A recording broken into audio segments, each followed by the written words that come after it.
Okay, hi everybody. Today we're going to talk about, are your thoughts really your own?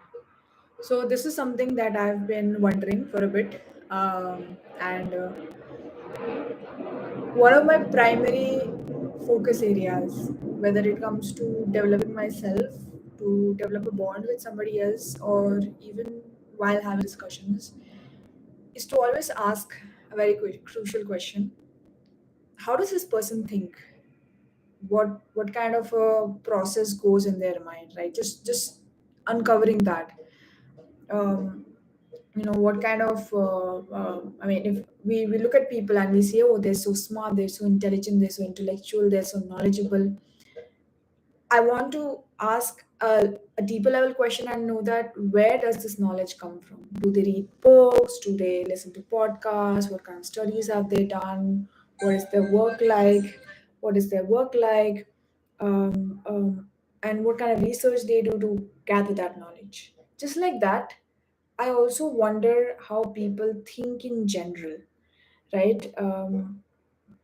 And I have also wondered that what percentage of that thought is their own, and what percentage of that thought is feeded off of different sources.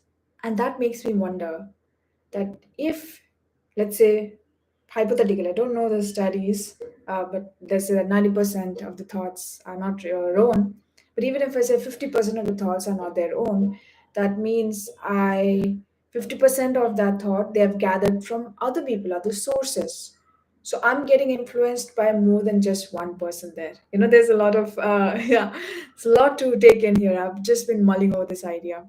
So when you talk to me, I'm sharing my thoughts with you. It can be about anything, right? Anything under the sun: cricket, movies, politics, views about life in general, lifestyle, what's right and what's wrong. But a major portion of that thought is not really my own. I've gathered intelligence, which I might not even be aware of, and I'm giving it to you. Do you take it or not?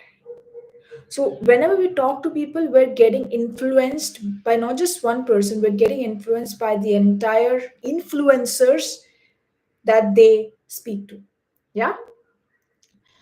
So, that makes me think about individually. When I'm sharing anything, is this really my thought? You know, which also makes me understand right now that not everything I know is mine, and not everything I hear is their thought. So, not everything needs to be believed, right? A lot of times, what we think we know for sure, this is my belief, this is what I stand for, are not really our own. It is the collective information that we have gathered.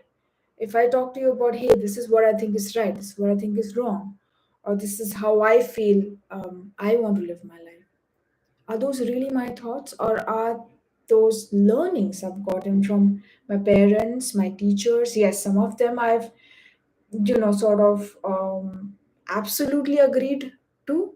Some of them I've debated in my mind, depending on my comfort, depending on, if there are contradictory opinions. Your parents will say something, your friends will say something, and they'll be contradictory, and you're going to think that, oh, I agree with them, I disagree with them. But whatever you agree with, that thought is also 100% not my own, or not your own.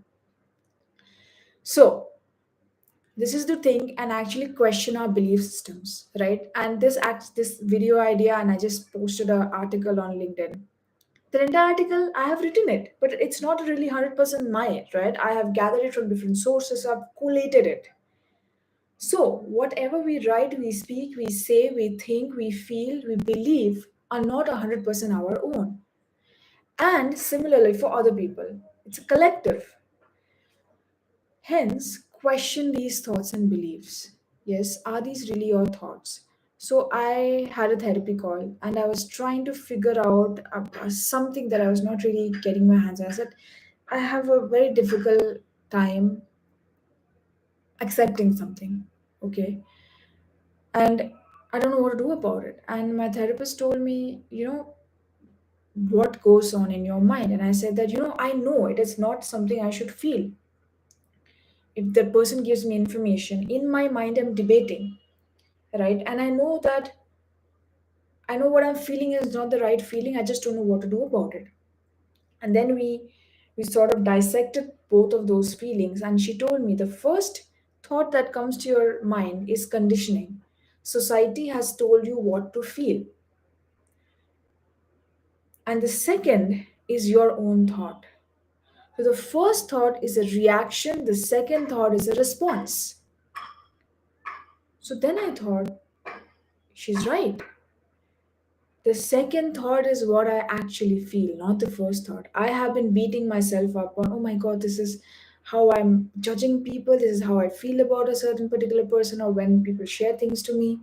It's just not nice. I know I should not be feeling that because XYZ. That XYZ reasoning that I give myself to not make me feel, that is really my thought.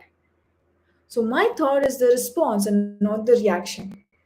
So whenever we will look at people and we have conversations, think of it this way, right? Whatever they're saying, is that really their thought? A lot of times people get really hyped up about, okay, I support this person, or support this cause, don't support this cause. That's not really their entire thought. A lot of influence has gone into it. So take a step back. When you take a decision, take a step back and think, is this really my thought? I've slowly started to look into contradictory elements. If somebody is telling me something and I really agree with them, I question myself, why do I agree with them? Right? So the collective intelligence from my side, the influence from my side, and the collective influence from that person's side, the influence from their side, their opinions match. It is not really our opinion, is it? So then I think, okay, they're saying this is the right thing to do. This is what should be done. I look upon the internet and see, are there opposing opinions, and listen to them. And taking in both the opinions, I try and form my own thought, which is again 100% not mine because I've gotten opinions, but at least a portion of it is still thought through. Yeah. So I don't know who's gonna watch this video. I don't know if it is blabbering or lengthy or XYZ, but I think it's a very important thing to note that not everything we feel, we know, we believe in, not everything is ours. So think about it. Question your own thoughts, question your own beliefs, question your own instincts. Why do I feel a certain way? Why do I think about this particular opinion in a certain way? Is this my real opinion? Is that really what I feel? And if you have any doubts, question it. Look into it. Have you had any conversations with your friends? Have you been watching any content creator who's sharing some thoughts? Is your parents? The parents talk in the house a lot of times. We think our brain is not capturing that information. Somehow it's getting processed somewhere. And deep down, it's getting sedimented and used and somewhat right. We don't really know. The brain works in beautiful ways. Think about it, challenge it, and then right. So I think the core of the video is to analyze yourself better and to filter out your own thoughts and try to find out the nearest purest form of your own thought, so you get more control over your mind, your thoughts, your decisions, and eventually your life. That's about it. If you like the video, do share, like, subscribe, and I'll see you on some other live stream. Cheers.